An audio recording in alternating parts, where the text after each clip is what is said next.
ചീരു, മക്കൾക്കുള്ള പാല് ഞാൻ തിളപ്പിക്കാൻ വെച്ചിട്ടുണ്ട്.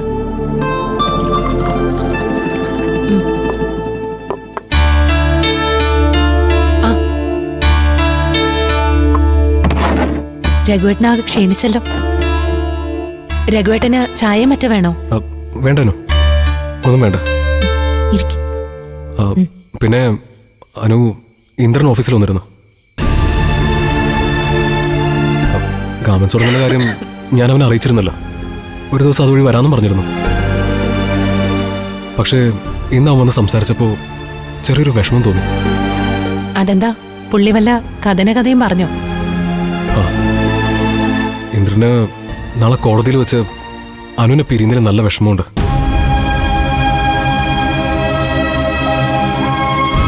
ഇനി നമ്മൾ കാണുന്നത് ബന്ധുക്കളായിട്ടായിരിക്കില്ലെന്നും എന്റെ ഭാഗത്തുനിന്ന് എന്തെങ്കിലും തെറ്റ് സംഭവിച്ചിട്ടുണ്ടെങ്കിൽ ക്ഷമിക്കണമെന്നൊക്കെ പറഞ്ഞു.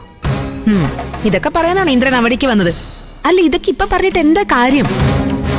സ്വന്തം അമ്മ മകന്റെ ജീവിതം തല്ലിക്കെടുത്തുമ്പോ അതിന്ന് ഓടി രക്ഷപ്പെടാനെങ്കിലും മകൻ ശ്രമിക്കണമായിരുന്നു.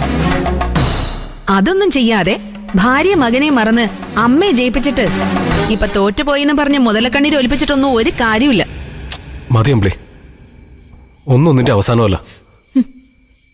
ഇന്ദ്രൻ വന്ന കാര്യം ഞാൻ അനുവിനോട് പറയുമ്പോ നീ എന്തിനാ ഇടയ്ക്കേറി നെഗറ്റീവ് അടിക്കുന്നേ?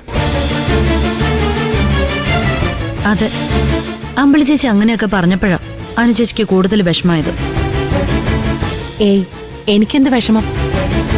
വിഷമം തോന്നുന്ന ഓർമ്മകളൊക്കെ ഞാൻ എന്റെ മനസ്സിൽ നിന്ന് മായ്ച്ചോണ്ടിരിക്കുക. അതുകൊണ്ട് പുതിയതൊന്നും കേട്ടാൽ മനസ്സിൽ തട്ടില്ല. എന്തായാലും ഇന്ന് ഇന്ദ്രൻ വന്ന കാര്യം എനിക്ക് അമ്മാവനോടൊന്ന് പറയണം. അതെന്റെ ഒരു കടമയാ. അമ്മാവൻ ഉറങ്ങിക്കാണൂല്ലോ.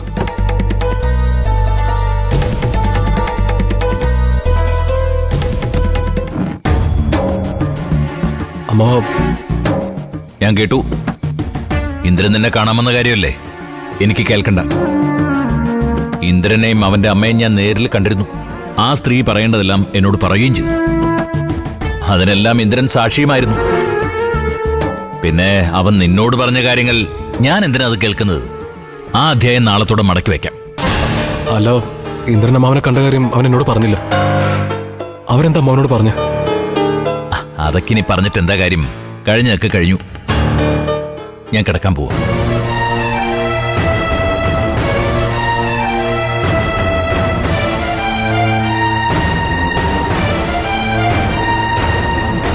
പോട്ടെ രഘുവേട്ട, അച്ഛന് താല്പര്യമില്ലെങ്കിൽ രഘുവേട്ടൻ പറഞ്ഞിട്ട് എന്തിനാ?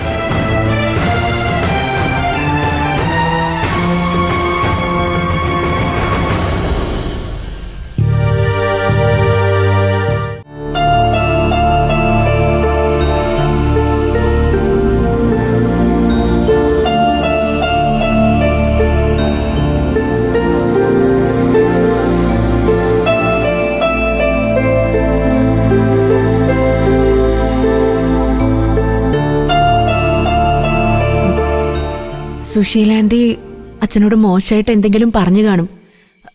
അതിന്റെ ദേഷ്യം അച്ഛന്. രഘുവേട്ടൻ അതൊന്നും കാര്യാക്കണ്ട. അമ്മാവൻ ആരോടുള്ള ദേഷ്യം എന്നോട് കാണിക്കാം. കാണിച്ചിട്ടുമുണ്ട്.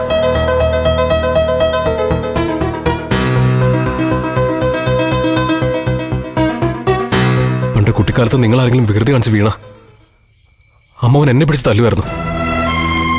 നിന്റെ ശ്രദ്ധ കുറവ് കൊണ്ടാ മക്കൾ വീണേന്ന് പറഞ്ഞു. ആദ്യമൊക്കെ എനിക്ക് സങ്കടം വരുമെങ്കിലും പിന്നെ പിന്നെ എനിക്കതൊരു അംഗീകാരം പോലെ. അമ്മാവൻ തല്ലിയ പിന്നെ ഞാൻ കരയാറില്ല. അമ്മാവന്റെ 5 മക്കളുടെയും കാവൽക്കാരൻ ഞാനാണെന്ന് പറഞ്ഞങ്ങ് നടക്കും.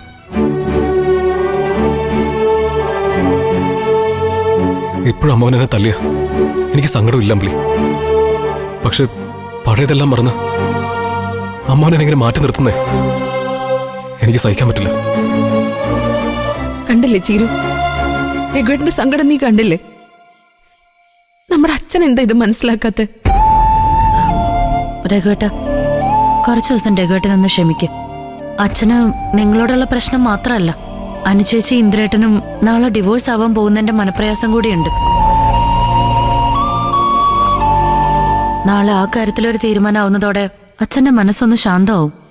അതിനുശേഷം നമുക്ക് അച്ഛനോട് മനസ്സോർന്ന് സംസാരിക്കാം. നാളെ ഇന്ദ്രനും അനുവും പിരിഞ്ഞ അമ്മാവന്റെ മനസ്സ് എങ്ങനെ ശാന്തവും ചേരൂ?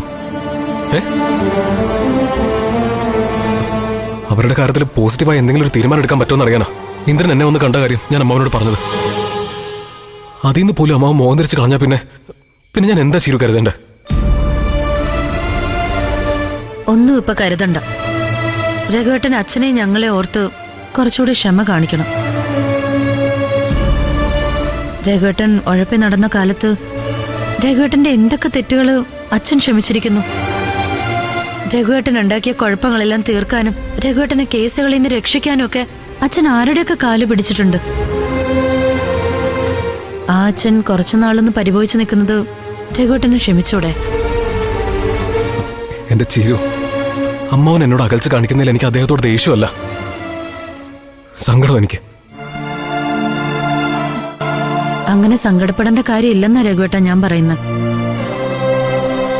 ആ ഗോൾഡിന്റെ കാര്യം രഘുവേട്ടനും അമ്പിളി ചേച്ചിയും മാത്രമല്ല ഇപ്പൊ അച്ഛന്റെ അടുത്തുനിന്ന് മറച്ചു വെച്ചിരിക്കുന്നത്. അതിനെക്കുറിച്ച് അറിയാവുന്ന ഞാനും അനുചേച്ചിയും അച്ഛനോട് അതേ തെറ്റ് ചെയ്തവരാ.